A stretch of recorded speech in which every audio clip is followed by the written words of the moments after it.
Napasimangot si Angelo Valeriano habang binabasa ang email. Isang bagong kliyente.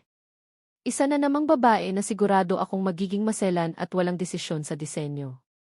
Bilang isang kilalang arkitekto sa Manila, sanay na si Ange sa iba't ibang uri ng kliyente, ngunit mayroon siyang isang key fatal flaw. Pagdating sa mga kababaihan, hindi niya gusto ang mga masyadong dominante at independent. Para sa kanya, ang isang babae ay dapat na mahinhin, sumusunod at hindi gaanong magulo. Ito ang kanyang paniniwala na nabuo mula sa isang masakit na nakaraan na ayaw na niyang balikan. Sir Ange, narito na po si Igis de la Cruz, sabi ng kanyang sekretarya, si Maya, na tila may pagtataka sa boses.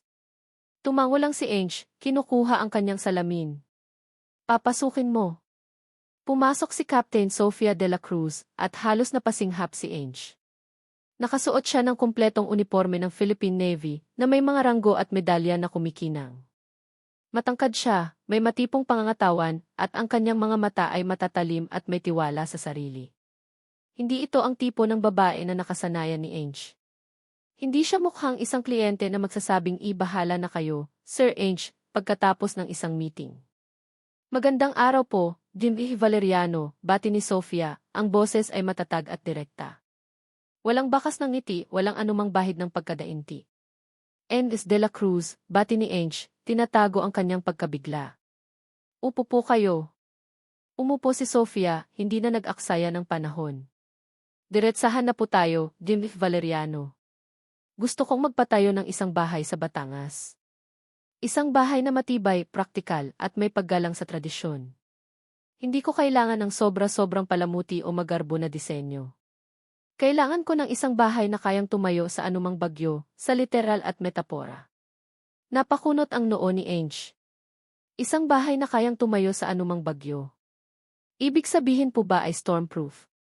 Hindi lang yan, sagot ni Sofia, tumingin ng diretso sa kanya. Kailangan ko ng bahay na magiging kanlungan ng aking pamilya, lalo na ng aking lola. Isang bahay na may kaluluwa na magpapaalala sa amin ng aming mga pinagmulan.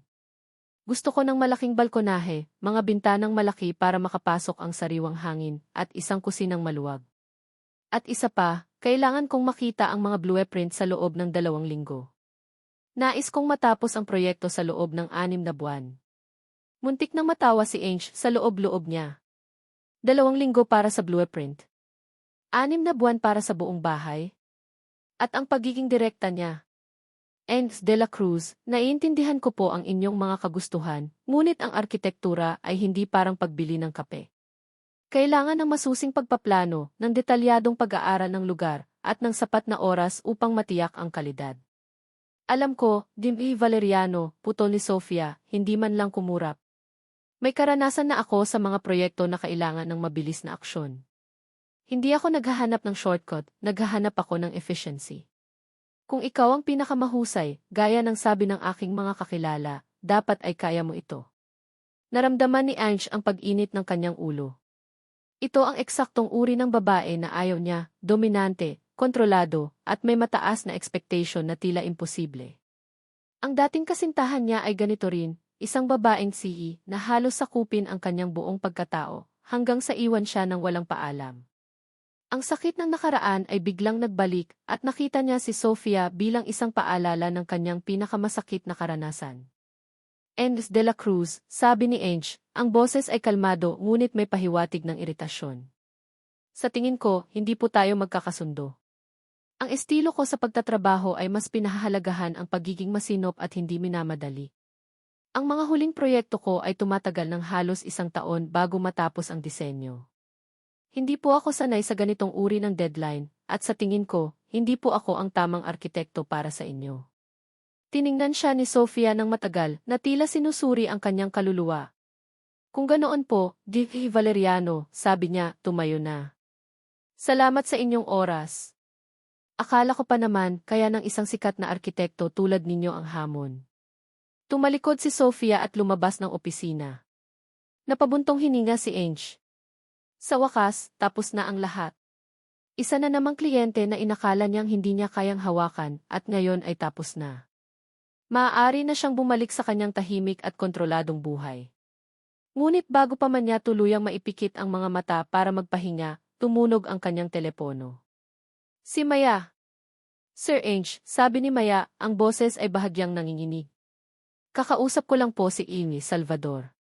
Sila po pala ang nag-refer kay Imes de la Cruz. Ang sabi po niya, mahalaga po ang proyektong ito sa inyong partnership sa kanila. Hindi po tayo pwedeng humindi. Nanlaki ang mga mata ni Ange. Si Kim Salvador. Ang pinakamalaking kliyente ng kanyang kumpanya na nagbibigay ng halos kalahati ng kanyang kita. Ngayon ay kailangan niyang makipagtulungan sa babaeng hindi niya gusto, sa babaeng nagpapaalala sa kanya ng kanyang pinakamasakit na nakaraan. Napapikit siya. Wala na siyang kawala. Ang proyektong ito ay isang misyon na hindi niya pwedeng tanggihan.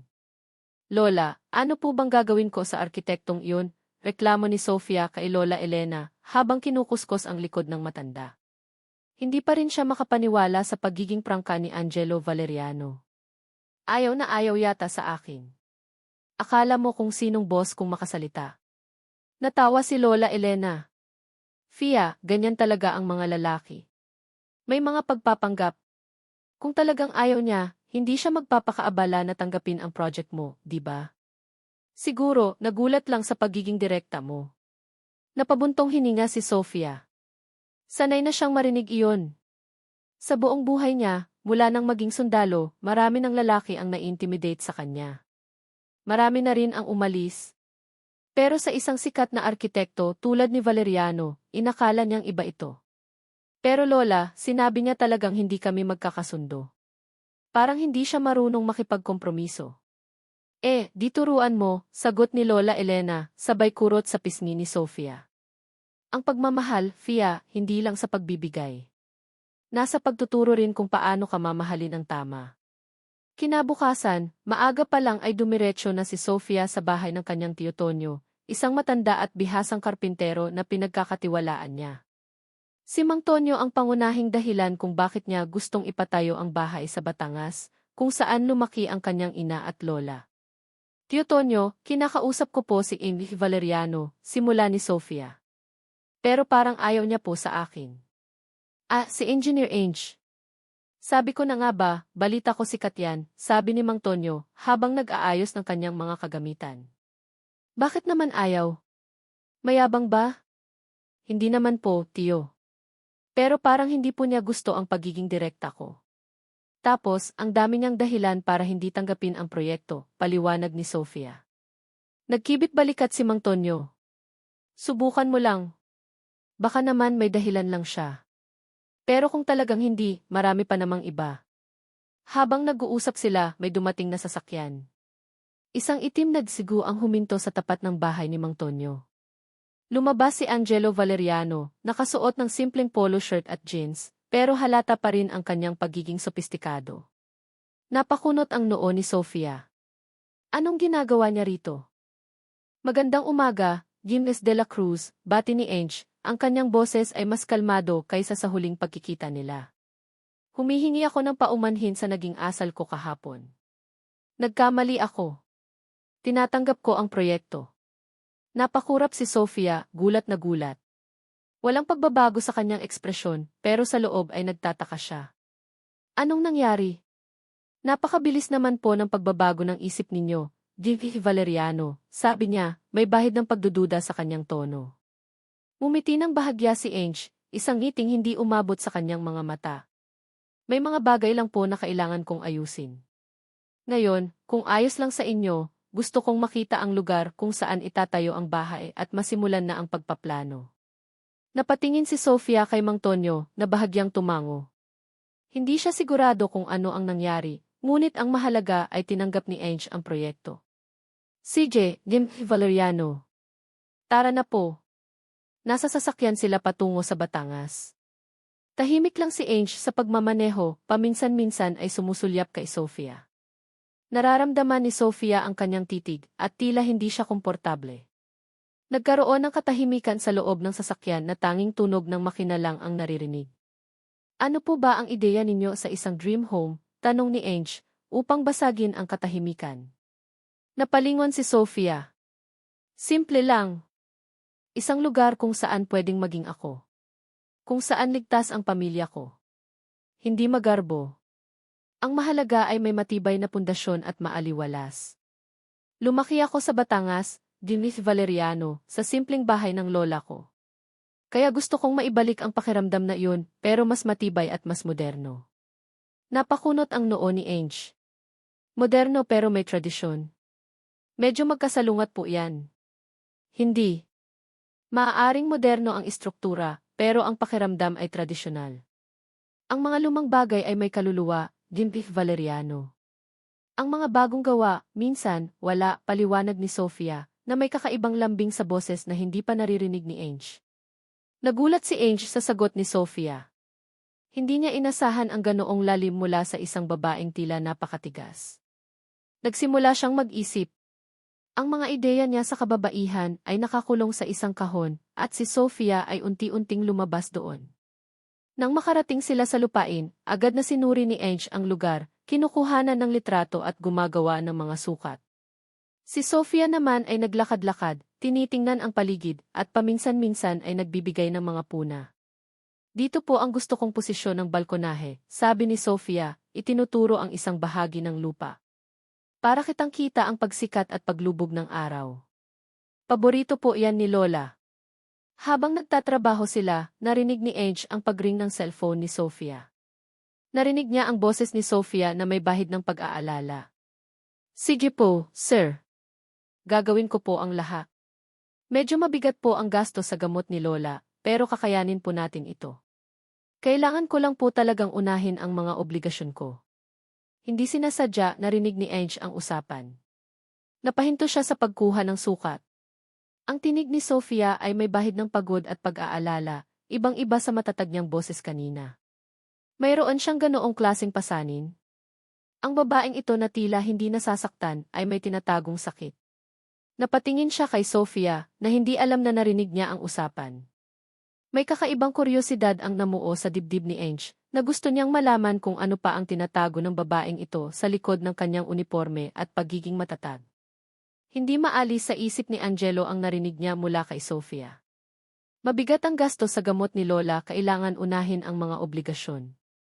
Sa kabila ng kanyang pagiging matatag, ng unipormeng suot niya, at ng direktang pakikipag-usap, mayroong kahinaan at pasanin si Sofia. Nakaramdam si Ange ng kakaibang interes. Hindi ito ang tipo ng babae na nakilala niya. Hindi siya nanghihingi ng awa, pero malinaw na may pinagdadaanan. Ilang araw na silang nagtatrabaho sa site. Nagsisimula na silang maghukay para sa pundasyon. Napansin ni Ange na si Sofia, sa kabila ng pagiging opisyal, ay hindi takot madumihan ang kamay. Isang hapon, nakita niya itong tinutulungan si Mang Tonyo sa pagbubuhat ng semento. Nakita niya kung paano bumakat ang pawis sa likod ng uniforme ni Sofia, kung paano nito pinunasan ang noo gamit ang braso, at kung paano ito ngumiti ng taos-puso kay Mang Tonyo. Kaptain, kaya mo ba yan? Tanong ni Mang Tonyo na may pag-aalala. Nako, Tio Tonyo, mas mabigat pa nga rito ang binubuhat ko sa barko, biro ni Sofia, sabay tawa ng malakas. Ang tawa niya ay matamis at malaya, ibang-iba sa seryoso niyang aura. Napahinto si Ange sa kanyang trabaho, pinagmamasdan sila. Mayroong init at pagiging totoo sa mga galaw ni Sofia na hindi niya inaasahan. Ang kanyang mga kamay, na sanay sa paghawak ng mga armas at pagbibigay ng utos, ay sanay din pala sa paggawa ng mabibigat na gawain. Isang araw, nagkaroon sila ng discussion tungkol sa layout ng kusina. Gusto ni Sofia ng malaking espasyo, hindi lang para sa pagluluto kundi para rin sa pagtitipon ng pamilya. Gusto ko po ng isla sa gitna, Dinis Valeriano, sabi ni Sofia. At dapat, malawak ang bintana na nakatanaw sa likod bahay. Doon kasi nagtitipon ang buong pamilya namin tuwing linggo. Nagkukwentuhan, nagkakantahan, at naglalaro ng sungka si Lola. Habang nagkukwento si Sofia, nagningning ang kanyang mga mata. Hindi ito ang Sofia na matigas at direkta. Ito ang Sofia na may malalim na pagpapahalaga sa pamilya, sa tradisyon, at sa mga simpleng saya ng buhay. Ikinuwento niya kung paano sila naglalaro ng piko at taguan sa bakuran, kung paano sila nagpapaypay ng uling habang nag-ihaw ang kanyang ama, at kung paano hinahatid ng amoy ng nilagang baka ni Lola ang buong lugar tuwing tanghali. Ang lahat po ng alaala ko, naroon sa lumang bahay ng lola ko, sabi ni Sofia, lumambot ang kanyang boses. Kaya gusto kong maibalik yan sa bagong bahay. Kahit moderno ang disenyo, gusto ko maramdaman pa rin ang init at kaluluwa ng aming pinanggalingan. Napakunot ang noo ni Ange. May kaluluwa. Paano po yan gagawin sa disenyo? Hindi lang po sa disenyo, Jimmy Valeriano, sabi ni Sofia, tumingin ang seryoso kay Ange. Nasa pakiramdam. Kapag pumapasok ka sa isang lugar, dapat maramdaman mo na belongs ka. Na may kwento ang bawat sulok. Naramdaman ni Ange ang pagiging makata ni Sofia, na nagulat sa kanya. Hindi siya nakasagot. Ang pakiramdam ng belonging key ay isang bagay na matagal na niyang hindi nararamdaman sa sarili niyang buhay. Kinaumagahan, ginugol ni Ange ang kanyang oras sa pagre-research tungkol sa Philippine Navy. Binasa niya ang tungkol sa mga sakripisyo ng mga sundalo, ang disiplina, ang pagiging malayo sa pamilya. Naisip niya ang mga panganib na hinaharap ni Sofia araw-araw, at kung paano niya pa rin nagagawa ang lahat para sa kanyang pamilya. Nagsimula siyang makaramdam ng paghanga. Kinagabihan, nagkaroon sila ng kaunting di pagkakaunawaan tungkol sa placement ng isang bintana. Gusto ni Sofia ng mas malaki, habang si Ange naman ay nag-aalala sa structural integrity. Pero Jimmy Valeriano, kailangan ng sapat na liwanag dito.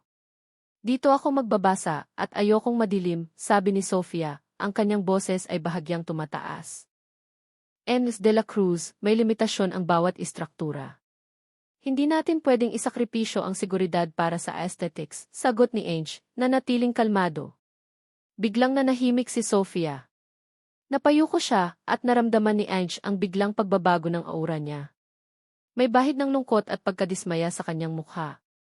Ang lahat ng pinaghirapan ko, Jimmy Valeriano, sabi niya sa mahinang tinig, lahat ng pagod ko, para lang magkaroon ng maliwanag at matibay na kinabukasan. Kailangan ko ng ilaw. Nagulat si Ange. Naramdaman niya ang sakit sa boses ni Sofia, ang lalim ng kanyang mga salita. Hindi lang ito tungkol sa bintana, tungkol ito sa kanyang mga pangarap, sa kanyang mga sakripisyo. Ang iilaw na tinutukoy niya ay hindi lang liwanag ng araw, kundi ang pag-asa. Sige, pag-aaralan ko, sabi ni Ange, mas malambot ang boses. Hahanap tayo ng paraan para magkaroon ng sapat na liwanag nang hindi nakokompromiso ang tibay ng bahay. Napaangat ng tingin si Sofia, may bahid ng sorpresa sa kanyang mga mata. Pag-uwi ni Ange sa kanyang kondo, hindi pa rin niya maalis sa isip ang sinabi ni Sofia. Kailangan ko ng ilaw. Mayroong lalim sa babaeng ito na hindi niya inakala. Nagbago ang kanyang pananaw kay Sofia, hindi na lang siya isang babaeng dominante at direkta, kundi isang babaeng may malalim na pinanggagalingan at matinding pagmamahal sa kanyang pamilya. Habang nagbabasa ng architectural journals sa kanyang study, nakita ni Ange ang isang lumang litrato na nakalapag sa kanyang desk. Ito ay isang litrato ni Sofia, nakasuot ng uniforme, ngunit mas bata at mas payat. Ang kanyang mga mata ay may bakas ng kalungkutan, at ang ngiti niya ay pilit. Hindi ito ang Sofia na nakikita niya ngayon. Nagkaroon ng malaking pagbabago sa kanya. Ano kaya ang pinagdaanan niya? Ang tanong na iyon ay bumagabag kay Ange, at naramdaman niya ang isang pagnanais na tuklasin ang kwento sa likod ng mga matatalim na mata ni Captain Sofia de la Cruz. Okay ka lang, Fia? Tanong ni Lola Elena habang pinagmamasdan si Sofia na nakatitig sa bintana, malalim ang iniisip. Mukhang malalim ang iniisip mo sa arkitekto mo. Napabuntong hininga si Sofia. Hindi ko po maintindihan, Lola. Akala ko ayaw niya sa akin. Pero ngayon parang nagbago. May mga tanong siya tungkol sa akin, sa pamilya, sa mga nakaraan. Bakit, masama ba yun? Tanong ni Lola. Kung interesado sa'yo ang tao, di ba't maganda yun? Hindi ko lang po sanay, Lola, sagot ni Sofia, bumalik sa pagiging seryoso. Sa buong buhay niya, ang mga lalaki ay either natatakot sa kanya, or gusto lang ang pagiging tough niya. Ang pagiging interesado sa kanyang kwento at sa kanyang mga kahinaan ay bago sa kanya at nakakabahala. Sa mga sumunod na araw, naging mas maayos ang pakikipag-ugnayan nila Ange. Mas madalas siyang magtanong tungkol sa mga personal na bagay, tulad ng mga paboritong kulay ni Lola Elena o ang mga lumang kasangkapan na gusto nilang ipareserba. Minsan, nahuhuli ni Sofia si Ange na nakatitig sa kanya, at sa tuwing mangyayari iyon, may kakaibang pakiramdam na kumakalat sa kanyang dibdib, halo ng pagtataka at kaunting kilig. Isang hapon, habang abala si Ange sa pagguhit ng mga sketches, lumapit sa kanya si Mang Tonyo. Engineer, itong si Fia, simula bata pa, ganyan na yan. Matatag. Kahit noong nawala ang lahat sa kanila. Nagulat si Sofia sa sinabi ng tiyo niya. Tiyo Tonyo, saway niya. Ngumiti si Mang Tonyo. Huwag kang mag-alala, Fia. Wala namang masama na malaman ng engineer ang katotohanan. Hindi naman siya taga-ibang planeta. Napalingon si Ange kay Sofia, ang kanyang ekspresyon ay seryoso. Nawala ang lahat. Napaiwas ng tingin si Sofia. Hindi niya gustong pag-usapan ang nakaraan niya, lalo na ang mga masakit na alaala. Ang pagkabangkarote ng kanilang pamilya, ang pagkawala ng lahat ng kanilang ari-arian dahil sa isang scam, at ang pagpasok niya sa Navy para lang makatulong. Iyon ang mga bagay na inilibing niya ng malalim. Wala lang po, sabi ni Sofia, sinusubukang magkunwari na walang nangyari. Mga problema lang po sa pamilya noon. Kaya po ako pumasok sa Navy. Hindi na nagtanong si Ange, ngunit nakita ni Sofia ang pag-intindi sa kanyang mga mata. Hindi siya nangiliti o nagpakita ng awa. Nandoon lang ang pag-intindi at iyon ang nagpakaba kay Sofia. Natatakot siyang may makakita sa kanyang kahinaan. Ilang araw ang lumipas, habang nasa site sila, biglang may bumisitang hindi inaasahan. Isang pamilyar na mukha. Fia, bati ni Marco Sandoval, ang kanyang ngiti ay nakakasilaw, pero sa paningin ni Sofia, ay may bahid ng panlilinlang. Naka-casual outfit siya, pero halata ang mamahaling tela. Marco, bati ni Sofia, ang kanyang boses ay naging malamig. Agad siyang bumalik sa kanyang protective mode. Hindi niya inaasahan ang pagdating nito. Si Marco ay dating kaklase niya sa military academy, at may history sila na ayaw na niyang balikan. May pagtingin sa kanya si Marco noon, at kahit kailan ay hindi niya sinuklian. Anong ginagawa mo rito? Tanong ni Sofia. Nabalitaan ko lang na nagpapatayo ka ng bahay, sabi ni Marco, lumapit sa kanya, at bahagyang hinawakan ang braso ni Sofia. Napadaan lang ako. Sino ang arkitekto mo? Mukhang hindi naman bagay sa'yo ang ganitong klaseng bahay. Tiningnan niya si Ange mula ulo hanggang paa, na tila hinahamon. Naramdaman ni Ange ang pag-init ng kanyang ulo. Hindi niya gusto ang paraan ng paghawak ni Marco kay Sofia, at ang tono ng kanyang pananalita. Si Invi Valeriano ang arkitekto ko. At desisyon ko ang bahay na ito, matatag na sagot ni Sofia. Ah, Invi Valeriano, sabi ni Marco, lumapit kay Ange at nag-offer ng kamay. Marco Sandoval. Friend ni Fia. I hope you're doing a good job. Si Fia kasi masyadong hands-on. Kailangan niya ng mag-aalaga sa kanya, hindi yung hahayaan siyang magtrabaho ng todo. Napakunot ang noo ni Ange. Mayroong pahiwatig sa mga salita ni Marco na tila may alam siya tungkol sa personal na buhay ni Sofia, o sadyang nang iinsulto. Pagkaalis ni Marco, napansin ni Ange na mas naging tahimik si Sofia. Ang dating enerhiya niya ay tila nawala. Kinagabihan, habang nag-iisa si Sofia sa kanyang lumang kwarto, napahawak siya sa luma niyang litrato ng pamilya. Nakita niya ang kanyang ama at ina, na masaya noon bago sila niloko. Naramdaman niya ang pait ng nakaraan. Si Marco ang pagbabalik niya ay nagpaalala sa kanya ng sakit. Ang takot na muling maloko, ang takot na muling magtiwala, ang takot na ipakita ang kanyang kahinaan. Ang kanyang pagiging matatag ay ang kanyang baluti, at ayaw niyang may makakita ng bitak dito. Nag-vibrate ang cellphone niya. Isang text message mula kay Marco, Fia, kamusta? Naaalala mo pa ba ang mga panahong magkasama tayo sa academy? Sana, maintindihan mo, ako lang ang tunay na makakaintindi sa'yo. Tawagan mo lang ako kung may problema ka sa arkitekto mo. Napahigpit ang hawak ni Sofia sa cellphone. Hindi. Hindi niya kailangan ang tulong ni Marco. Hindi na niya gustong bumalik sa nakaraan. Ngunit ang presensya ni Marco ay nagdulot ng gulo sa kanyang isip. Naguguluhan siya sa damdamin ni Ange, at ngayon, ang pagbabalik ni Marco ay lalong nagpakumplika ng lahat. Naramdaman niya ang pagtaas ng kanyang mga depensa, at ang pagiging balisa sa kanyang puso. Hindi maintindihan ni Angelo kung bakit bigla siyang nakaramdam ng inis nang makita si Marco Sandoval. Hindi naman niya kilala ang lalaki, pero ang pagiging sobrang lapit nito kay Sofia, at ang mga pahiwatig nito, ay nagpakulo ng dugo niya.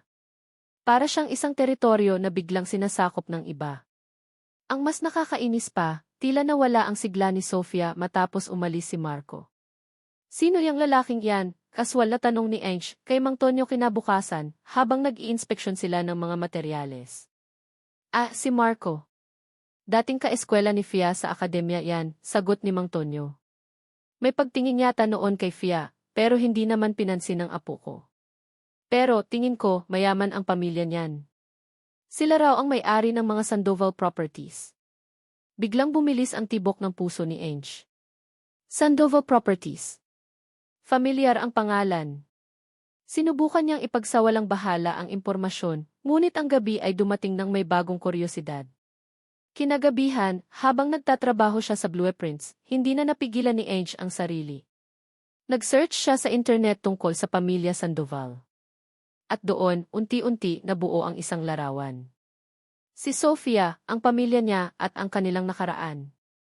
Ang kwento ng pagkalugi, ang scam na nagpahirap sa kanila.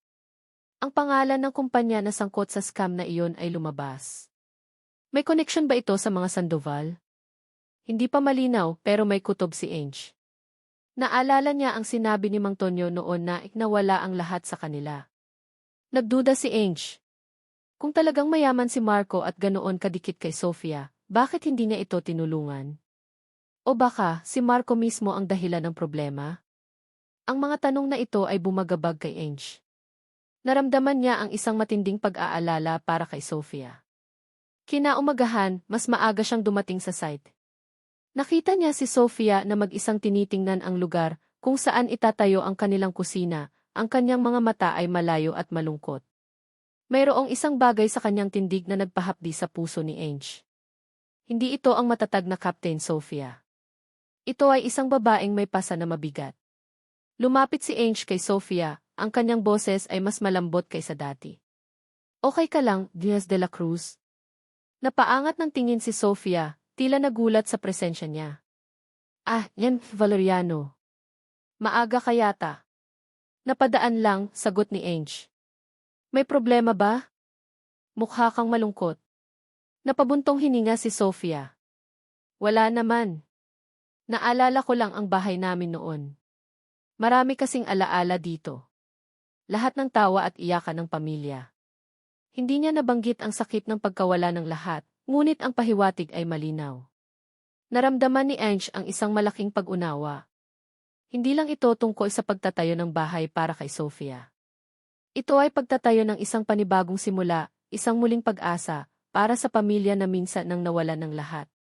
Hindi na lang siya nakakainis na kliyente, kundi isang babaeng nangangailangan ng kanlungan. Sa sumunod na araw, habang nag-o-oversee si Ange sa mga manggagawa, napansin niya ang isang malaking issue sa drainage system na hindi napansin sa paunang plano. Kung ipagpapatuloy, malaking problema ito sa hinaharap.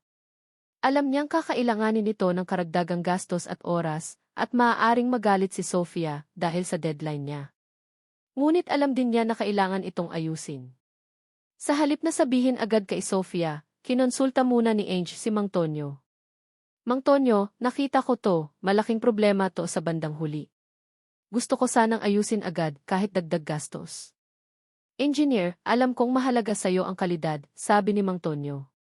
Pero alam mo naman si Fia, nagtitipid. May pinag-iipunan iyan para sa gamot ng lola niya. Napaisip si Ange. Nais niyang tulungan si Sofia, ngunit ayaw niya ring saktan ang kanyang damdamin o ang pagiging independent nito. Ginawa niya ang isang bagay na hindi niya karaniwang ginagawa, inayos niya ang plano ng drainage nang walang abiso kay Sofia, pinapaniwala ang mga manggagawa na isa itong i-improvement, at siya na ang sasagot sa anumang karagdagang gasto sa materyales. Nais niyang protektahan si Sofia mula sa karagdagang pasanin. Isang gabi, habang pauwi na si Ange, nakita niya si Sofia na nag-iisa sa dulo ng kalsada, nakaupo sa isang bato, nakatingin sa buwan. Ang liwanag ng buwan ay nagpapatingkad sa kanyang silweta, at nakita ni Ange ang pagod sa kanyang balikat. Wala siyang uniforme, at sa halip ay isang simpleng t-shirt at shorts. Siya ay mukhang napakapayapa, ngunit mailungkot sa kanyang mga mata. Naramdaman ni Ange ang isang malakas na hila patungo kay Sofia. Gusto niya itong lapitan, tanungin kung ayos lang ba siya, o kahit man lang ay samahan siya sa katahimikan. Ngunit bago pa man siya makakilos, tumunog ang kanyang cellphone. Si Catalina, ang kanyang ate. Ange, anak, nasaan ka? Boses ni Catalina, puno ng pag-aalala. May gusto akong pag-usapan. May kakilala ako na sa tingin ko, bagay na bagay sa'yo. She's a doctor, galing sa mabuting pamilya. Meet me for dinner tomorrow, okay? Importanteng pag-usapan natin ang kinabukasan mo. Napatingin si Ange kay Sofia, na nanatiling nakatitig sa buwan, hindi alam na may nakatingin sa kanya. Ang mundo ni Ange ay biglang nahati sa dalawa, ang simple at tahimik na buhay na gusto niya, at ang komplikado, misteryoso, at nakakaakit na mundo ni Sofia. Ang tawag ni Catalina ay isang paalala ng kanyang obligasyon sa pamilya at sa kanyang ideal na buhay. Ngunit ang imahe ni Sofia na nakaupo sa dilim, naghahanap ng ilaw, ay mas malakas na humila sa kanya. Ange, anak, bakit ba kasi hindi mo sineseryoso ang mga sinasabi ko sa'yo? Boses ni Catalina, ang ate ni Angelo, na tila may pagkadismaya. Nasa isang mamahaling restaurant sila, at ang hapunan na dapat sana ay relax ay naging isang interogasyon. Alam mo naman na para sa ikabubuti mo lang yan. Hindi ka na bumabata. Napabuntong hininga si Ange. Sanay na siya sa ganitong sermon mula kay Ate Kata. Simula nang mamatay ang kanilang mga magulang, si Catalina na ang naging ulo ng pamilya, at palagi siyang may sabihin sa bawat desisyon ni Ange, lalo na sa kanyang personal na buhay. Ate, alam ko naman po yan, sagot ni Ange, sinusubukang maging pasensyoso. Pero may sarili po akong buhay. At sa ngayon, masaya po ako sa ginagawa ko. Masaya? Sa pagtatayo ng bahay ng isang sundalo, tanong ni Catalina, na may bahid ng paghamak sa kanyang boses. Ange, kailangan mo ng babae na makakatulong sa'yo sa negosyo, sa pamilya. Hindi yung babaeng puro armas at baril ang hawak. Narinig ko pa nga, may problema raw ang proyekto mo dahil sa kanya. Kumunot ang noo ni Ange. Wala po siyang kinalaman sa problema, ate. At saka, bakit mo naman nasabi yan? Naku, Ange, marami akong naririnig, sabi ni Catalina, sabay kagat sa kanyang steak. Ang mga De La Cruz, hindi naman ganoon kayaman. At ang babaeng yan, masyadong agresibo. Hindi bagay sa'yo. May ipapakilala ako sa'yo, si Yuki Alcantara. Maganda, matalino at galing sa disenteng pamilya. Sigurado akong magugustuhan mo siya. Napatingin si Sofia kay Marco. Mayroong pahiwatig sa mga salita nito na tila may alam siya sa mga pinagdadaanan niya. Anong ibig mong sabihin? Wala naman, sabi ni Marco, nagkibit balikat. Pero kung may problema ka, Fia, alam mo naman na narito lang ako. Hindi kita iiwan. Hindi tulad ng iba na kapag may problema, iiwan ka na lang sa ere. Ang mga salita ni Marco ay tumatak sa isip ni Sofia. Iiwan ka na lang sa ere. Naalala niya ang kanyang ama, ang pagkalugi ng kanilang pamilya, at ang pakiramdam ng pagiging walang-wala. Bumalik ang takot na muling maloko, muling masaktan. Habang nag-uusap sila, narinig nila ang isang malakas na ingay. Isang bahagi ng scaffolding sa itaas ay biglang bumagsak, at kasama nito ang ilang sako ng semento. Hindi ito sapat para makasakit ng tao, ngunit sapat na para makalikha ng gulo at makasira ng ilang materyales. Nagkaroon ng takot at pagkabigla sa mga manggagawa. Anong nangyari? Sigaw ni Sofia, tumakbo patungo sa lugar. Dumating din si Ange, ang kanyang mukha ay puno ng pag-aalala. Ayos lang ba kayo, Mang Tonyo? May nasaktan ba? Wala naman, engineer, sagot ni Mang Tonyo, pero halata ang pagkabahala sa kanyang mukha. Pero paano nangyari yan? Matibay naman ang pagkakabit ng scaffolding. Tignan niyo to, Sir Ange, sigaw ng isang manggagawa, itinuturo ang isang bahagi ng scaffolding na tila sinadyang putulin. Parang may gumawa po nito. Nanlaki ang mga mata ni Ange. Sabotahe. Ito na nga ang kinatatakutan niya. Napatingin si Sofia kay Ange, ang kanyang mga mata ay puno ng galit at pagdududa. Anong ibig sabihin nito, Dintif Valeriano? May problema na nga sa mga manggagawa, ngayon naman may sabotahe. Hindi ba kayo nag-iingat sa mga proyekto ninyo? Ange de la Cruz, hindi ko alam kung bakit nangyari yan, sagot ni Ange, sinusubukang ipaliwanag. Pero sisiguraduhin kong imbestigahan ito. Imbestigahan, sabi ni Sofia, tumawa ng mapait.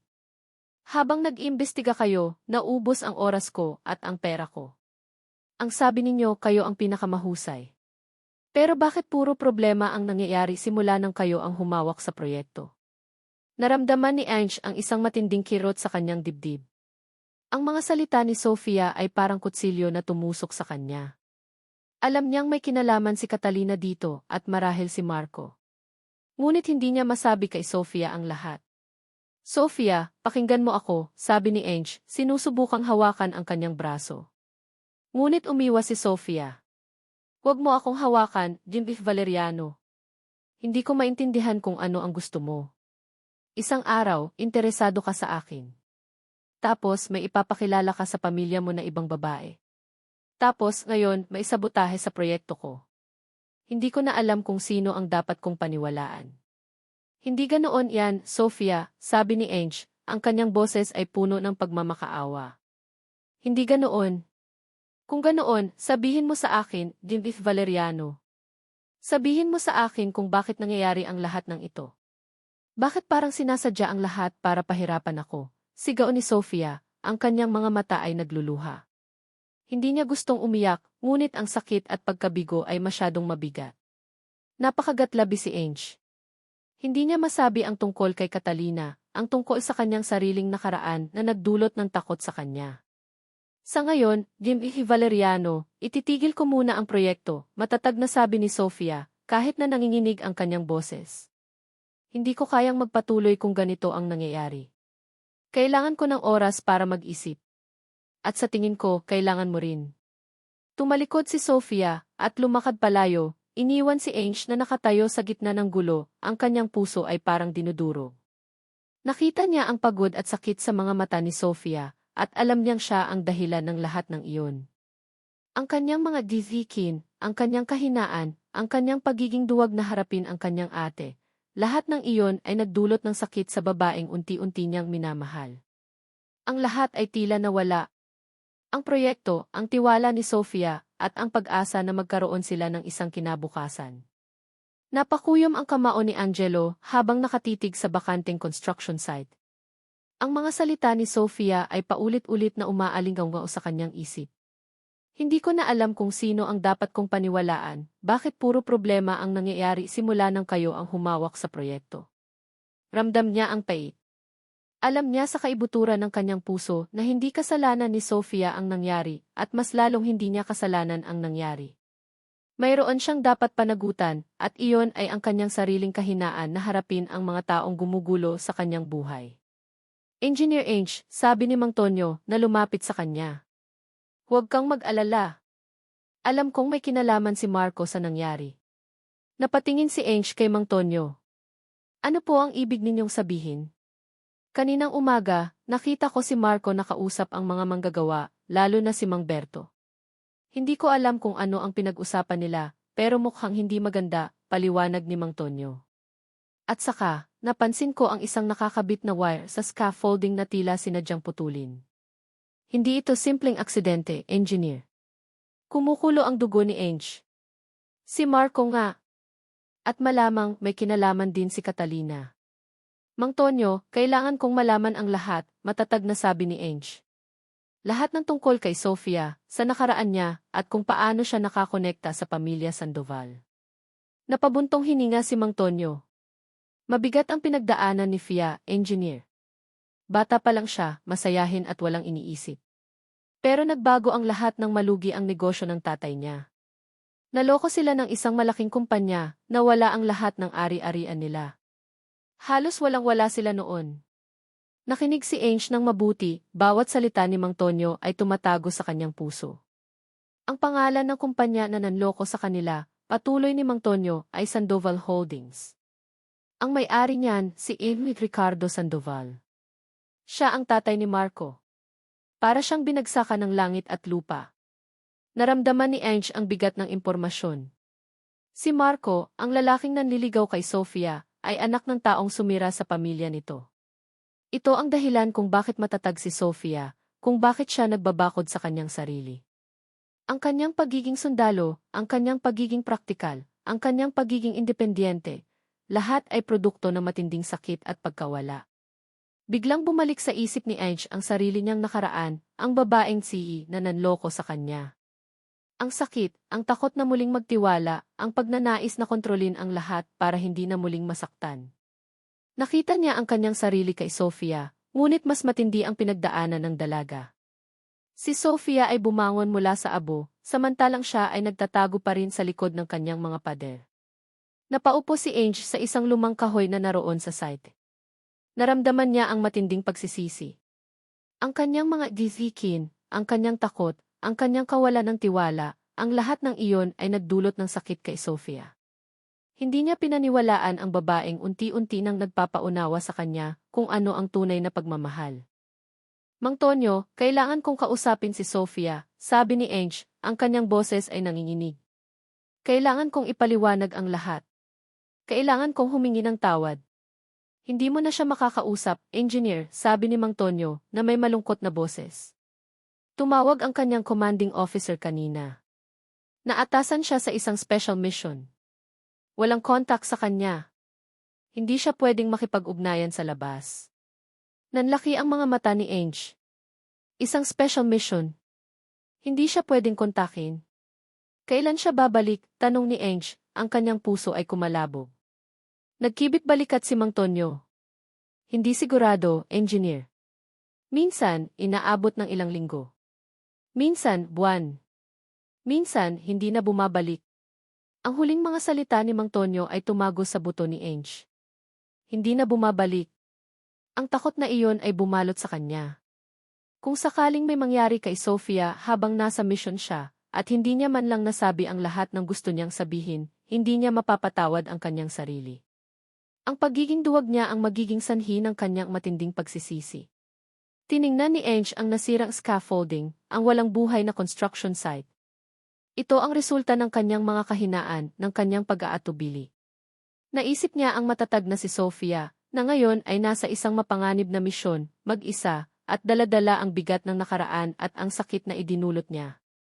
Tumayo si Ange, ang kanyang mukha ay seryoso at determinado. Wala na siyang oras para sa pagsisisi. Kailangan niyang kumilos. Kailangan niyang alamin ang lahat at harapin ang sinumang nanggugulo kay Sofia. At higit sa lahat, kailangan niyang ayusin ang sarili niya para sa oras na bumalik si Sofia, handa na siya. Handa na siyang mahalin ang babaeng minahal niya sa kabila ng lahat ng kanyang asikin, sa kabila ng lahat ng kanyang takot.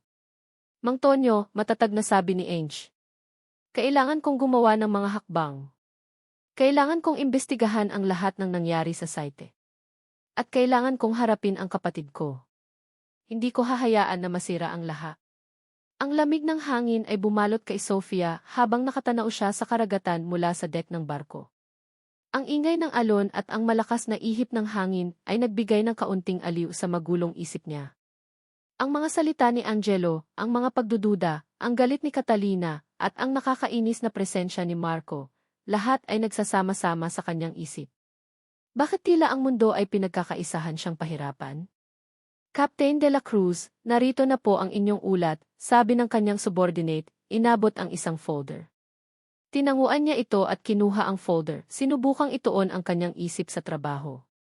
Ngunit mahirap. Ang mga tanong na bumabagabag sa kanya ay patuloy na bumabalik.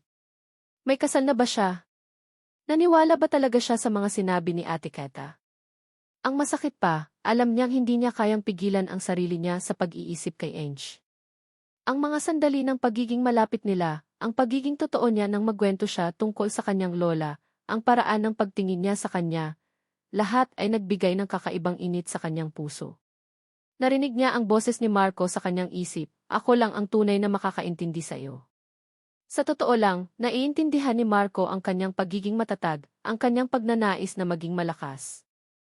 Ngunit hindi niya naiintindihan ang kanyang mga kahinaan, ang kanyang mga pangarap na lumampas sa kanyang uniforme.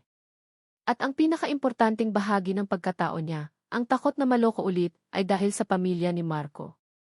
Captain, briefing na po tayo, tawag ng kanyang kapwa-opisyal.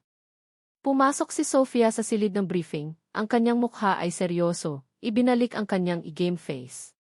Isang humanitarian mission ang kanilang pupuntahan sa isang liblib na isla na nasalanta ng bagyo. Kailangan ng mabilis at epektibong pagtugon. Ito ang kanyang mundo, aksyon, disiplina at pagliligtas.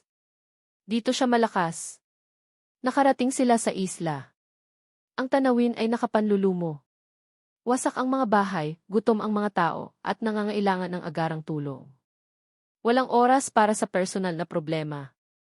Agad siyang nagbigay ng utos, nag-organisa ng relief efforts, at nakipag-ugnayan sa mga lokal na opisyal. Sa gitna ng kaguluhan, naramdaman niya ang layunin ng kanyang buhay. Ito ang dahilan kung bakit niya pinili ang propesyong ito. Isang hapon, habang nagmumonitor si Sofia sa pagbababa ng mga supplies, biglang lumakas ang hangin. Isang malakas na hampas ng alon ang bumangga sa dalampasigan, at kasabay nito, isang lumang poste ng kuryente ang bumagsak, patungo sa isang grupo ng mga bata. Walang nag-iisip, tumalon si Sofia. Umalis kayo dyan, sigaw niya, itinulak ang mga bata palayo. Biglang bumagsak ang poste sa kanyang braso. Napadaing siya sa sakit, ngunit hindi siya bumitaw hanggat hindi niya nasisigurado na ligtas ang mga bata. Dumating ang kanyang mga kasamahan, agad siyang tinulungan at inilipat ang poste. Masakit ang braso niya at ramdam niya ang init ng dugo na umaagos. Kaptain, okay ka lang po ba? Tanong ng isang kasamahan na may pag-aalala sa boses. Pilit siyang ngumiti. Ayos lang. Maliit na bagay. Ngunit sa loob-loob niya, naramdaman niya ang sakit. Hindi lang ng kanyang braso, kundi ng kanyang puso. Sa gitna ng panganib, sa gitna ng sakit, biglang sumagi sa isip niya ang mukha ni Angelo. Ang kanyang pagiging maalalahanin, ang kanyang mga tanong, ang kanyang mga pangarap para sa isang matibay na bahay. Sana, naintindihan mo ako, Ange. Sana, nakita mo ang totoong ako. Naisip niya kung ano ang magiging reaksyon ni Ange kung nakita siya nito sa ganoong sitwasyon. Magiging disappointed ba siya sa kanyang pagiging matigas? O hahanga siya sa kanyang katatagan? Ang mga tanong na ito ay nagbigay ng kakaibang kaba sa kanyang dibdib. Dinala siya sa improvised clinic. Habang ginagamot ang kanyang sugat, naramdaman niya ang matinding pagod. Ang lahat ng emosyon na pinipigilan niya ay unti-unting lumabas. Ang sakit ng pagkawala, ang takot na magtiwala, ang pait ng mga mapanghusgang salita, at ngayon, ang sakit ng pisikal na pinsala. Nakatitig siya sa kisame ng kubo, ang kanyang braso ay nakabenda. Naramdaman niya ang lamig ng mag-isang gabing iyon. Gusto niya ng isang taong makakausap, isang taong makakaintindi, isang taong hindi siya husgahan. At ang mukha ni Ange ang pumapasok sa kanyang isip. Captain de la Cruz, kailangan ka na naming ilipat sa mas malaking ospital para sa x-ray, sabi ng medic. May posibilidad po na fracture. Napapikit si Sofia. Fracture. Hindi lang ang kanyang braso ang tila nabali, kundi ang kanyang puso rin. Sa gitna ng lahat ng kaguluhan, ang isang bagay na gusto niya ay ang kapayapaan. Kapayapaan sa kanyang isip at kapayapaan sa kanyang puso. Habang inihahanda siya para sa paglipat, narinig niya ang tawag ng radyo. May isang emergency pa. Kailangan niya pa ring kumilos. Ngunit ang sakit ay masyadong matindi. Naramdaman niya ang pagkahilo. Ang kanyang mga mata ay unti-unting bumibigat. Sa huling sandali bago siya tuluyang mawalan ng malay, ang mukha ni Angelo ang huling nakita niya sa kanyang isip, kasama ang pagnanais na sana ay matagpuan niya ang liwanag na hinahanap niya. Bumigay ang kanyang katawan at tuluyan siyang nilamon ng dilim. Napasigaw si Angelo nang marinig ang balita. Ano? Nasa ospital si Sofia. Ang boses niya ay halos hindi na makilala. Ang takot na bumalot sa kanya nang malaman niyang nasa mission si Sofia ay biglang nagkatotoo. Hindi niya inaksaya ang isang segundo. Agad siyang sumakay sa kotse at nagmaneho ng mabilis patungo sa ospital. Ang kanyang puso ay kumakabog ng malakas. Pagdating niya sa ospital, halos takbuhin niya ang hallway. Nakita niya si Mang Tonyo na naghihintay sa labas ng emergency room, ang mukha ay puno ng pag-aalala. Mang Tonyo, kumusta si Sofia? Tanong ni Ange, halos hingalin. Engineer Ange, buti at dumating ka, sabi ni Mang Tonyo, ang kanyang boses ay malungkot. Nasa loob pa. May fracture daw sa braso at may concussion. Malala ang tama. Biglang bumukas ang pinto ng emergency room at lumabas ang isang doktor. Stabilized na po siya. Ililipat na po namin sa private room para sa masusing pagmamanman. Nakahinga ng maluwag si Ange, ngunit nanatili ang kaba sa kanyang dibdib. Habang naghihintay sila na ilipat si Sofia, may biglang lumapit sa kanila. Si Marco Sandoval. Ang kanyang mukha ay puno ng pag-aalala, ngunit sa paningin ni Ange ay may bahid ng panlilinlang. Mang Tonyo, kumusta si Fia? Tanong ni Marco, lumapit sa pinto ng emergency room. Nabalitaan ko ang nangyari.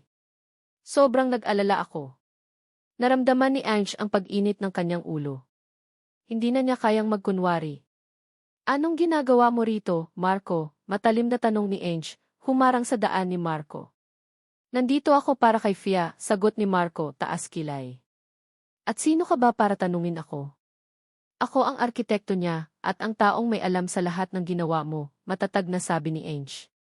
Alam ko ang ginawa mo sa construction site. At alam ko rin ang ginawa ng pamilya mo sa pamilya ni Sofia. Nanlaki ang mga mata ni Marco. Nawala ang kanyang pagiging kalmado. Anong sinasabi mo? Huwag kang magkunwari, Marco, sabi ni Ange, ang kanyang boses ay puno ng galit. Alam kong ang tatay mo ang nanloko sa pamilya ni Sofia. Alam kong ang Sandoval Holdings ang sumira sa kanila. At alam kong ginagamit mo ang pagiging kaibigan mo para saktan si Sofia, para sirain ang proyekto niya, at para makuha siya. Napaatras si Marco, ang kanyang mukha ay namutla. Hindi totoo yan. Hindi ko alam ang sinasabi mo. Huwag kang magsinungaling, sigaw ni Ange, ang kanyang boses ay umalinggaw sa hallway. Ang lahat ng sakit na pinagdadaanan ni Sofia ngayon may kinalaman ka. Ang pagiging matatag niya, ang pagiging independent niya, lahat yan ay dahil sa ginawa ng pamilya mo. At ngayon, ginagamit mo pa rin ang nakaraan para saktan siya. Dumating ang mga nurse at security na tila nagulat sa gulo. Sir, kalma lang po kayo, sabi ng isang nurse. Umalis ka na rito, Marco, matatag na sabi ni Ange, ang kanyang mga mata ay nanlilisik. Huwag na huwag ka nang magpapakita sa kanya. Kung mahal mo talaga siya, iiwan mo siya sa kapayapaan. Walang nagawa si Marco kundi ang umalis, ang kanyang mukha ay puno ng galit at kahihiyan. Nang mailipat na si Sofia sa kanyang private room, agad na pumasok si Ange. Nakahiga si Sofia sa kama, ang kanyang braso ay nakabenda at may bandage sa kanyang ulo. Ang kanyang mukha ay maputla at ang kanyang paghinga ay mababaw. Lumapit si Ange sa kama, dahan-dahang hinawakan ang kamay ni Sofia. Ang kanyang kamay ay malamig. Sofia, bulong ni Ange, ang kanyang boses ay puno ng sakit. Patawarin mo ako. Naramdaman niya ang pag-agos ng luha sa kanyang pisngi. Patawarin mo ako sa pagiging duwag ko. Patawarin mo ako sa mga didikin ko. Patawarin mo ako sa hindi pagtitiwala sa iyo. Naging bulag ako sa totoo mong pagkatao. Nakita ko lang ang uniforme mo, ang pagiging matatag mo, at hindi ko nakita ang sakit na pinagdadaanan mo. Hinaplos niya ang buhok ni Sofia. Akala ko, ang pag-ibig ay dapat na kontrolado, dapat na sumusunod sa mga pamantayan. Pero mali ako, Sofia. Ikaw ang nagturo sa akin na ang pag-ibig ay hindi nakakulong sa mga kahon. Ang pag-ibig ay pagtanggap sa lahat ng bahagi ng isang tao, kahit ang mga bahagi na minsan ay kinatatakutan mo. Sofia, bumalik ka, bulong ni Ange, ang kanyang boses ay puno ng pagmamakaawa. Kailangan kita. Hindi ko kayang mawala ka. Mahal kita, Sofia. Mahal na mahal kita. Sana, bigyan mo ako ng pagkakataon na patunayan sa iyo na karapat-dapat ako sa pagmamahal mo. Biglang bumukas ang pinto at pumasok si Catalina. Ang kanyang mukha ay puno ng pag-aalala. Ange, anak, anong nangyari? Nabalitaan ko ang tungkol kay Ms. de la Cruz. Ate, matatag na sabi ni Ange, tumayo at hinarap ang kanyang ate. Alam ko ang lahat ng ginawa mo. Nanlaki ang mga mata ni Catalina. Anong sinasabi mo? Ang pagpapahiya mo kay Sofia sa site. Ang pagpapakilala mo kay Ziki Alcantara. At ang pagmamanipula mo sa mga manggagawa para magkaroon ng problema ang proyekto. Matatag na sabi ni Ange, bawat salita ay may bigat. Ginawa mo ang lahat ng iyan para lang sirain ang relasyon namin. Para lang kontrolin ang buhay ko. Napamao si Catalina. Ange, anak, ginawa ko lang iyan para sa ikabubuti mo. Hindi siya bagay sa'yo. Hindi siya ang tipo ng babae na kailangan mo. Hindi mo alam kung sino ang kailangan ko, ate, sagot ni Ange, ang kanyang mga mata ay puno ng sakit at pagkabigo. Ang kailangan ko ay ang taong magmamahal sa akin ng totoo, ang taong tatanggap sa akin, at ang taong hindi ako husgahan. At si Sofia yan, ate. Siya ang babaeng yan. Naramdaman ni Catalina ang kahihiyan. Ang kanyang mukha ay namutla. Hindi niya inakala na malalaman ni Ange ang lahat. Umalis ka na, ate, sabi ni Ange, ang kanyang boses ay kalmado ngunit matatag. Kailangan kong mag-isa kasama si Sofia. Walang nagawa si Catalina kundi ang umalis, ang kanyang mga mata ay puno ng luha ng pagsisisi. Bumalik si Ange sa tabi ni Sofia, hinawakan muli ang kanyang kamay. Sofia, lumaban ka, bulong niya. Nandito ako. Hindi kita iiwan. Biglang naramdaman ni Ange ang isang bahagyang paggalaw sa kamay ni Sofia. Dahan-dahan, unti-unti bumukas ang mga mata ni Sofia. Maputla pa rin siya, at ang kanyang mga mata ay nanlalabo, ngunit nakatingin siya ng diretso kay Ange. Sinubukan niyang magsalita, ngunit walang lumabas na tunog. Ang kanyang mga labi ay bahagyang kumilos, na tila may gusto siyang sabihin. Dahan-dahang iminulat ni Sofia ang kanyang mga mata. Malabo pa ang paningin niya, at naramdaman niya ang matinding sakit sa kanyang braso at ulo. Ang lahat ay tila umiikot. Narinig niya ang isang boses na pamilyar, malambing at puno ng pagmamakaawa. Sofia, bumalik ka. Mahal kita, Sofia. Mahal na mahal kita. Si Angelo. Nakaupo siya sa tabi ng kanyang kama, hawak ang kanyang kamay, ang kanyang mukha ay puno ng pag-aalala at luha. Hindi niya maintindihan ang lahat, ngunit ang mga salita ni Ange ay tumago sa kanyang puso. Mahal kita. Ang mga salitang iyon ay nagbigay ng kakaibang init sa kanyang dibdib. Sinubukan niyang magsalita, ngunit tanging mahinang tunog lamang ang lumabas. Naramdaman ni Ange ang paggalaw niya. Sofia. Gising ka na, tanong ni Ange, ang kanyang boses ay puno ng pag-asa. Dahan-dahang tumango si Sofia. Salamat sa Diyos, bulong ni Ange, at naramdaman ni Sofia ang paghigpit ng hawak nito sa kanyang kamay. Sobrang nag-alala ako. Nang medyo lumakas na si Sofia, nagsimula silang mag-usap. Ikinuwento ni Ange ang lahat, ang pagdating ni Marco, ang pagmamanipula ni Catalina, ang sabotahe sa site, at ang katotohanan tungkol sa pamilya Sandoval. Nakinig si Sofia ng tahimik, ang kanyang mga mata ay puno ng pagkabigla at sakit. Ang lahat ng kanyang mga hinala ay nagkatotoo. Patawarin mo ako, Sofia, sabi ni Ange, ang kanyang mga mata ay puno ng pagsisisi. Dahil sa mga divikin ko, sa takot ko na muling masaktan, hindi kita pinaniwalaan. Naging bulag ako sa katotohanan. Ang dating kasintahan ko, niloko niya ako, at simula noon, natakot na akong magtiwala sa mga babaeng masyadong matatag. Akala ko, masisira lang ang buhay ko. Pero ikaw, Sofia, ikaw ang nagbukas ng mga mata ko. Naramdaman ni Sofia ang sakit sa boses ni Ange. Nakita niya ang kanyang sarili sa kanya, ang takot na muling masaktan, ang pagtatago sa likod ng mga pader. Hindi lang ikaw ang may kasalanan, Ange, mahinang sabi ni Sofia, ang kanyang boses ay medyo paos. Ako rin. Masyado akong nagbabakod. Masyado akong natatakot na ipakita ang kahinaan ko. Akala ko, kapag nagpakita ako ng kahinaan, mas madali akong masaktan. Nang gabing iyon, nagkaroon sila ng isang mahabang pag-uusap. Ikinuwento ni Sofia ang lahat ng kanyang pinagdaanan, ang pagkalugi ng kanilang pamilya, ang pagpasok niya sa Navy, ang kanyang pagnanais na maging matatag para sa kanyang lola. Ikinuwento rin ni Ange ang kanyang masakit na nakaraan, ang pagiging kontrolado ng kanyang ate, at ang kanyang pagnanais na maging malaya. Sa bawat salita, mas lalo nilang naiintindihan ang isa't isa. Kinabukasan, habang nagpapahinga si Sofia, may dumating na bisita. Si Marco. Naglakas loob siyang pumasok, ang kanyang mukha ay puno ng pag-aalala. Fia, kumusta ka? Tanong ni Marco, lumapit sa kama. Sobrang nag-alala ako. Alam kong nagalit sa iyo si Valeriano, pero hindi ko naman sinasadya ang lahat. Tiningnan ni Sofia si Marco, ang kanyang mga mata ay kalmado ngunit matatag. Marco, alam ko ang lahat. Nanlaki ang mga mata ni Marco. Anong alam mo? Alam ko ang ginawa ng pamilya mo sa pamilya ko, matatag na sabi ni Sofia. At alam ko ang ginawa mo sa proyekto ko. Hindi ko alam kung bakit mo ginawa yan, Marco, pero hindi mo ako kayang bilhin. Hindi mo ako kayang kontrolin. Napaatras si Marco. Fia, hindi ganoon yan. Gusto ko lang tulungan ka. Gusto ko lang ayusin ang mga pagkakamali ng tatay ko. Kung gusto mong ayusin ang pagkakamali ng tatay mo, Marco, harapin mo ang mga biktima niya. Hindi mo ako kailangan gamitin para sa sarili mong kapakanan, sabi ni Sofia, ang kanyang boses ay puno ng otoridad. At saka, hindi ko kailangan ng tagapagligtas. Kaya ko ang sarili ko. At kung mayroon man akong kailangan, hindi ikaw yun. Walang nagawa si Marco kundi ang umalis, ang kanyang mukha ay puno ng kahihiyan at pagkatalo. Makalipas ang ilang araw, habang nagpapagaling pa rin si Sofia, dumating si Catalina. Ang kanyang mukha ay puno ng pag-aalala at pagsisisi.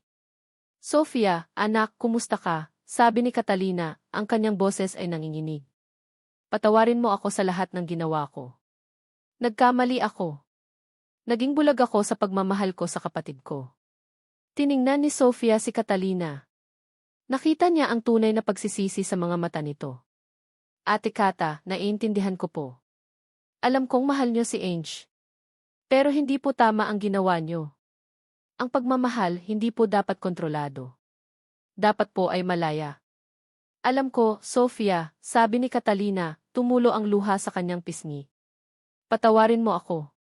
Sana, bigyan mo ako ng pagkakataon na makabawi. Ngumiti si Sofia. Pinapatawad ko po kayo, Ate Kata.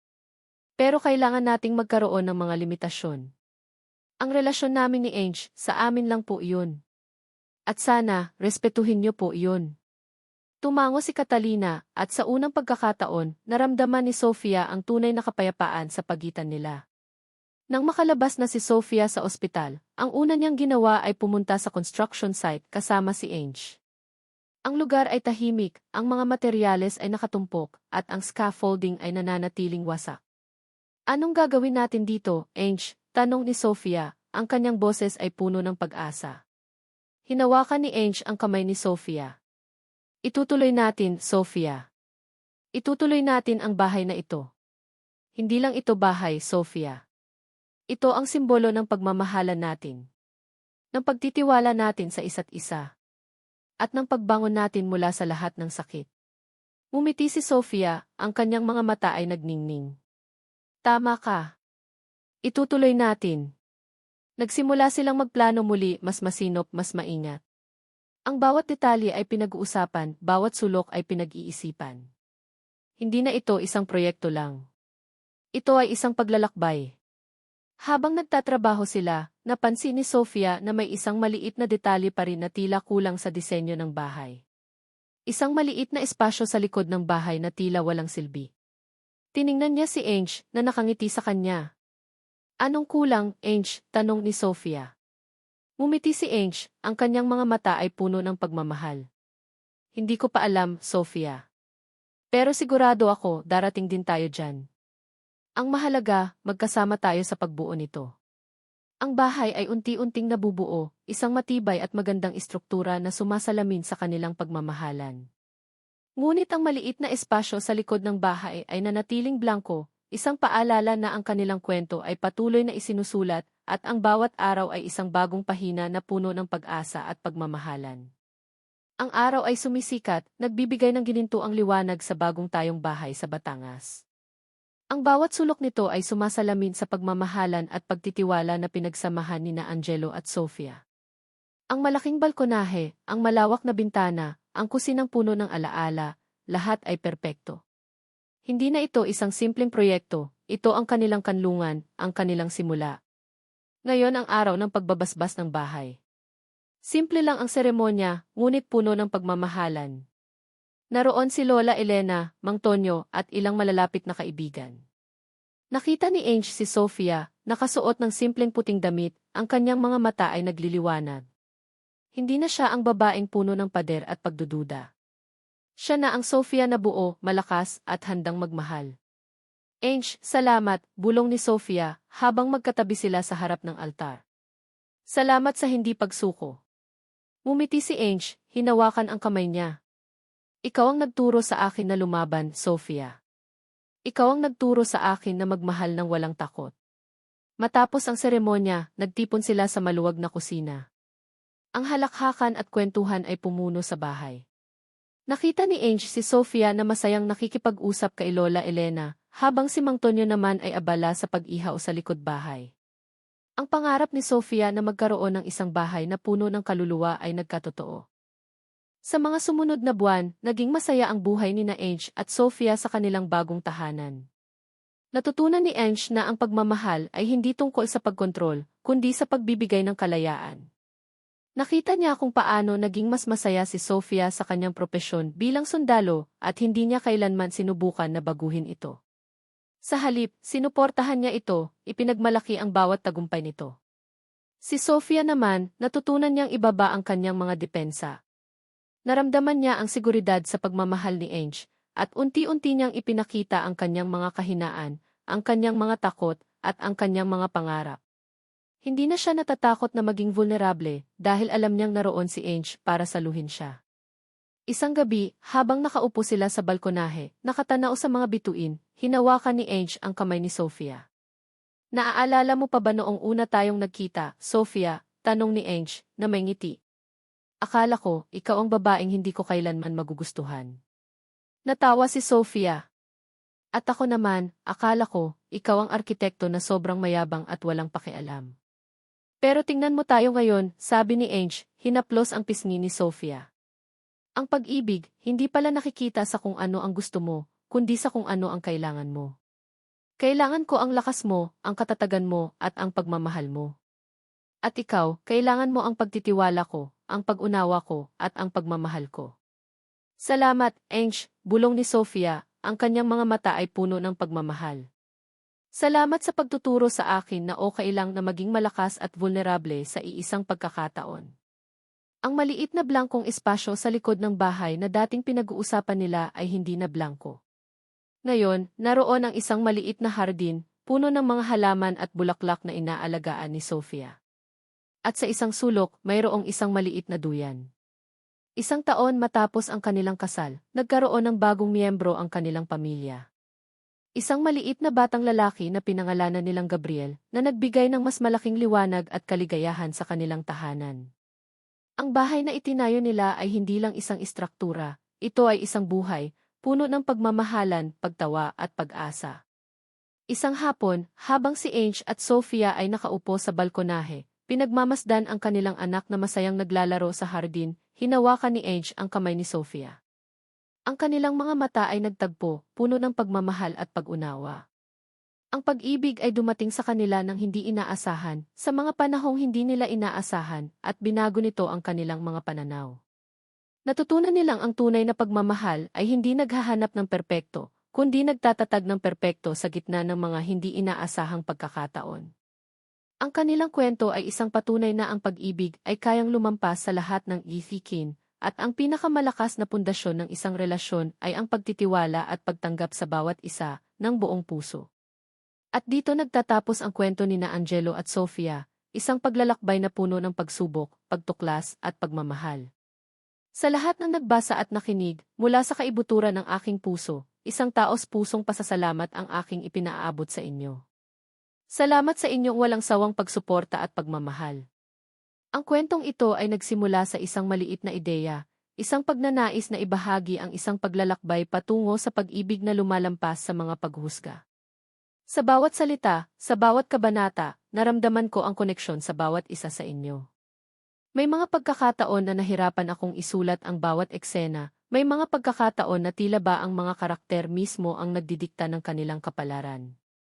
Subalit sa huli, ang pagmamahal at pag-asa ang naging gabay ko sa pagtatapos ng kanilang kwento. Sana, sa pagtatapos ng paglalakbay ni na Angelo at Sofia, ay may naiwan din akong mahalagang mensahe sa inyong puso. Ang pag-ibig ay hindi lamang tungkol sa paghahanap ng perpekto, kundi sa pagtanggap sa mga pagkukulang ng bawat isa. Ito ay tungkol sa pagpapatawad, hindi lamang sa iba, kundi maging sa sarili. Ito ay tungkol sa paghahanap ng lakas sa gitna ng kahinaan, at pagtuklas ng kapayapaan sa gitna ng kaguluhan. Higit sa lahat, sana ay natuto tayong lahat na ang pinakamahalagang pundasyon ng isang relasyon ay ang tiwala, pag-unawa, at ang kakayahang maging bukas sa lahat ng hamon ng buhay. Ang kwentong ito ay para sa inyo, sa bawat isa na naniwala sa kapangyarihan ng pag-ibig at sa ikalawang pagkakataon. Naway magbigay ito ng inspirasyon upang harapin ang sarili ninyong mga pagsubok ng may tapang at pag-asa. Mahalin ninyo ang bawat isa ng walang takot at walang paghuhusga. Kung mayroon kayong mga saloobin o anumang nais ibahagi, huwag mag-atubiling ipahayag ang inyong damdamin. Gusto kong marinig ang inyong mga kwento at ang inyong mga natutunan mula sa paglalakbay na ito. Maraming salamat muli at hanggang sa muling pagkikita. Kwento ng Kapalaran.